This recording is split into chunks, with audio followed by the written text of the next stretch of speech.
Similar to any book to show adaptation, Outlander is a very different experience in the books than what you see in the show. Personally, I think the adaptation is fantastic and I enjoyed the show, but just for fun, here are some of the plot lines from the books that did not make it into the show. Off the bat, Frank and Claire are actually in Scotland for their second honeymoon because they were married in Scotland.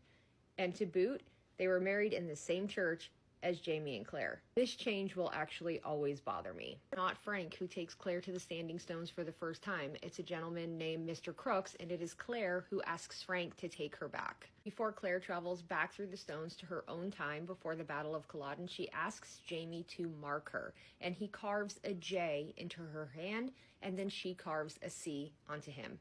I hate that they changed that.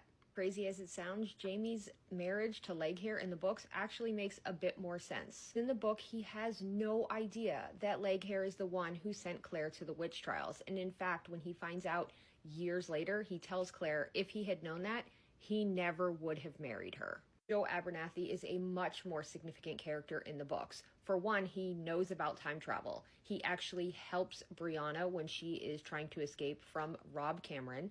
He plays an integral part in testing the theories regarding Mandy and Jemmy's powers. He is the one to save Mandy's life, and we're even introduced to his ancestor in the Jamaica seasons. This never happens in the books. First reason being that Jocasta and Ulysses are in love and having an affair, and Murtaugh dies at the Battle of Culloden. Marcelly is like 15 years old when she marries a 30-year-old Fergus, so great change. When Claire is traveling with the rent party in season 1 of Outlander, they stop at Loch Ness, and she actually sees the Loch Ness Monster, which she thinks is a prehistoric animal, and it starts her theorizing about water portals and animals time traveling. First time that Roger attempts to travel through the Standing Stones, the stones reject him and his clothes catch on fire. Stephen Bonnet actually steals Frank's ring and not Jamie's, but I think this is a necessary change because it made it so that Bree would easily recognize Jamie's ring. I don't love how the show has glossed over Master Raymond being the original time traveler and all of the time travelers' ancestor, and that they left out Comte Saint-Germain survives the poisoning is in fact a time traveler himself.